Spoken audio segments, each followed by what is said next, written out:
comment travailler de chez soi, voire comment travailler de partout dans le monde avec Internet. Je vais partager avec vous des conseils simples pour que vous puissiez vous aussi le faire. Aujourd'hui, grâce à l'explosion d'Internet et à la multitude d'outils disponibles en ligne, on peut faire des choses à distance comme de gérer son entreprise ou de faire son job de l'autre bout du monde.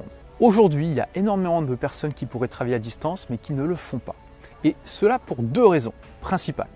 La première, souvent la plus répandue, c'est que tout simplement elles n'y ont jamais pensé. Et la deuxième, c'est que elles y ont pensé mais qu'elles n'ont pas le courage de le faire.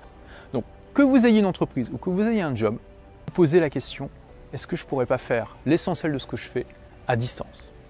Alors ok, vous allez peut-être me dire, oui c'est vrai, je pourrais faire ça, ça et ça à distance, mais il y a certaines choses, voilà, j'ai vraiment besoin d'être là, etc. Dans ce cas-là, posez-vous la question, est-ce que vous ne pourriez pas confier ces tâches-là qui doivent être absolument faites en local à des gens qui préfèrent rester sur place? Est-ce que vous ne pourriez pas déjà éliminer ces tâches-là locales, les automatiser avec des logiciels, c'est possible pour certaines, ou les déléguer à d'autres personnes? Le fait est que je dirige moi-même une entreprise qui est entièrement virtuelle, je n'ai aucun employé, je travaille avec des prestataires, à peu près une douzaine de prestataires, et figurez-vous qu'il y a plusieurs de ces prestataires, je ne les ai jamais rencontrés de ma vie et je ne sais absolument pas où ils sont. Et j'ai des prestataires partout dans le monde. J'ai par exemple mon assistant qui est au Maroc, j'ai une autre assistante qui a été en Chine, au Brésil, en France, qui voyage un petit peu partout. J'ai des prestataires qui sont vraiment de partout dans le monde et qui n'arrêtent pas de bouger et la plupart du temps je ne sais même pas où ils se trouvent. Donc peut-être que vous aussi vous pouvez prendre un prestataire pour s'occuper de certaines choses.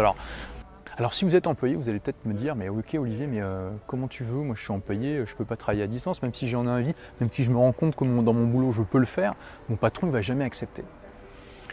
Alors déjà vous ne savez pas parce que vous n'avez pas demandé. La première étape c'est de simplement négocier une journée de travail par semaine à distance. Si vous proposez ça à votre patron, qu'est-ce que c'est? C'est une offre irrésistible. Il n'a rien à perdre. Il a tout à gagner et c'est à vous ensuite de lui prouver que oui, vous êtes plus productif de chez vous. Et c'est facile, je veux dire, vous pouvez vraiment être plus productif que ça et commencer aussi à dématérialiser un maximum de choses. Il y a des choses triviales qui vous paraissent impossibles à faire à distance et qui en fait aujourd'hui, la plupart du temps, c'est possible de le faire à distance. Est-ce que vous savez qu'aujourd'hui il est possible d'envoyer des lettres recommandées avec accusé de réception à des LRAR du site de la Poste de partout dans le monde? En tant qu'entrepreneur, vous avez encore une meilleure base qu'un salarié pour vous construire la liberté dont vous avez envie et que vous méritez. Donc, à un moment, il faut franchir le pas, il faut analyser un petit peu tout ça et puis il faut oser franchir le pas. Comme dans l'exemple de ce chef d'entreprise dont je vous ai parlé, il faut avoir le courage de le faire. Et encore une fois, vous n'êtes pas obligé de faire un all-in comme au poker. Vous pouvez commencer tout simplement avec une petite expérience, partir un mois et voir ce que ça donne. Merci d'avoir regardé cette vidéo. À bientôt pour la prochaine. Au revoir.